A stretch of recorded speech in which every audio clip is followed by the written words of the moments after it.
Once Mr. Albert Stevenson finished his work, he went home where Mr. Albert Stevenson found his wife, lifeless and bloody, lying on the floor of their room.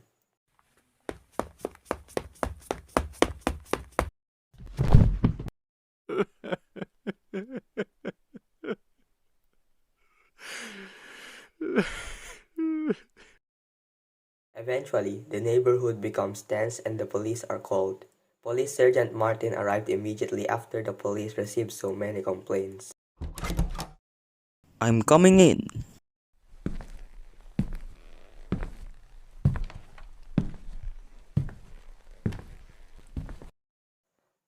Police Sergeant Martin finds the man holding a dead woman in his hands.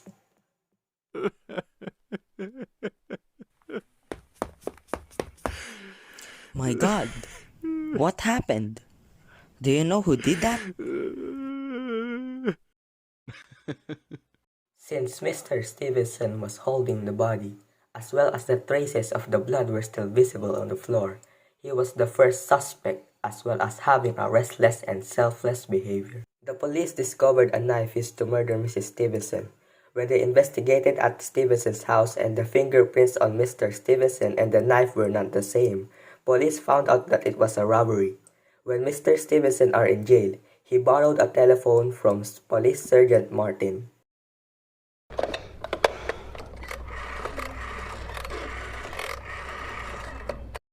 Hello! Hello!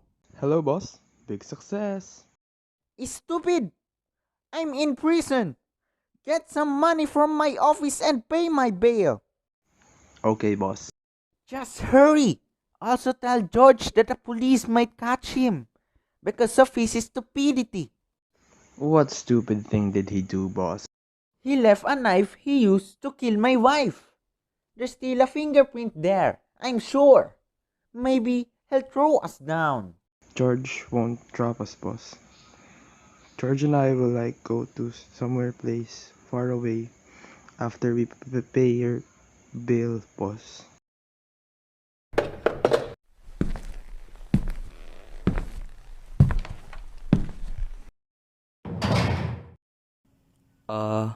I have something to tell you. What's that, officer? Telephone conversations here in the police department are recorded for the safety of the inmates. Sometimes, the inmates call people outside to bring them something illegal. So we thought of recording everything you talk on the phone. Okay, officer. Mr. Stevenson's bail had not been paid for a long time. Two robbers raided Mr. Stevenson's office. Mr. Stevenson heard about it from the police who were talking inside the police department. Mr. Stevenson believes that George and Jim are the ones who did the robbery inside his office. Hey, Sergeant Martin. I have something to tell you. What is that? It looks like what you're saying is serious.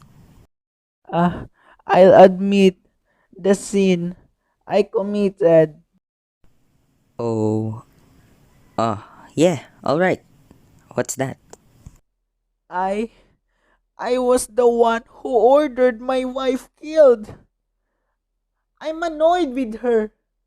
She's like a child. No, she's even worse than a child.